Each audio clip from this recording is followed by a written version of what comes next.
একটা মানুষ মারি যে থুইছি এখন যে শেষ চিকিৎসা এখন ডাক্তার দেবো তখন যদি মুখ খুলে দিই মুখটা একদম হাসিয়া রয়েছে তারটি মূলার মতো দেখা যাচ্ছে। আবার কিছু খবর আছে মনে করেন এই দেখা যাবে ভাঙ্গা যাব, কিন্তু না ওটা ভাঙে না, অল্প সময়ের মধ্যে ফিউর কবর হয়ে যায়। রাজধানীর ঘনবসতিপূর্ণ এলাকা মোহাম্মদপুরে অবস্থিত কবরস্থানটি প্রায় 2 যুগ ধরে এলাকাবাসীর শেষ আশ্রয়স্থল হিসেবে ব্যবহার হয়ে আসছে। Mohammadpur bus stand, Geneva camp, কৃষি মার্কেট ও আশপাশের আবাসিক এলাকার মাঝামাঝি অবস্থানে থাকায় এই কবরস্থানটি স্থানীয়দের কাছে পরিচিত একটি পুরনো ও গুরুত্বপূর্ণ সমাধিস্থল।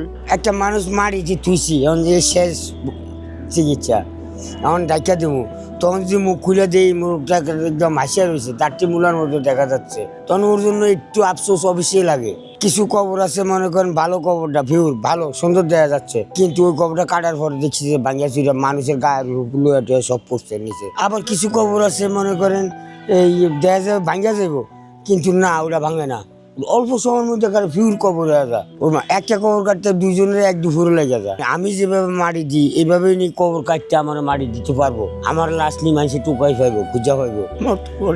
কত মানুষ নদীতে পড়ে যায়, গুলি করে মারালা, বাবা মা লাশ দেয় না, আমার বিবি বাচ্চাকে আমার বাচ্চা রাখতে পারবো? আমার মরার সময় হলে আমিও একদিন এরকম সোজা হইতে হবে, আমিও একদিন চলে যেতে হবে। এই ঢাকা এসে বললো না 20-22 বছর হয়েছে আই মানে এখানে কাম দিচ্ছে। আমার নাম শহীদুল্লাহ।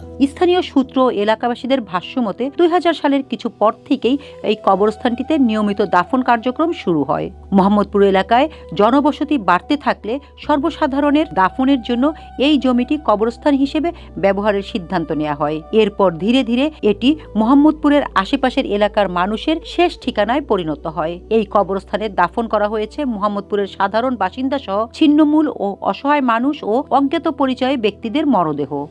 ওগুলো তো গণকবর যেগুলো আছে ওগুলো যে কাউকে মাটি দেওয়া যায়। খরচা হয় জায়গাটায় একটা কবর দিতে 8,500 টাকা খরচ নেই। আগে ছিল আরো কম।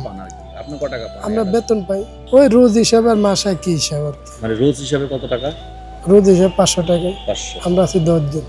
10 জন। আমাদের দায়িত্ব আছে বাবুল সাহেব, উনি মূল দায়িত্ব আছে, আর আমরা ওনার সাথে কর্মী হিসেবে আছি। কখনো কখনো এখানে দাফন করা হয় দুর্ঘটনায় নিহত ও হাসপাতালে মৃত্যুবরণকারী নিঃস্ব মানুষ। এই কারণেই এলাকাবাসীর কাছে এটি গরিবের কবরস্থান নামে পরিচিত। বর্তমানে কবরস্থানটি নানা সমস্যায় জর্জরিত।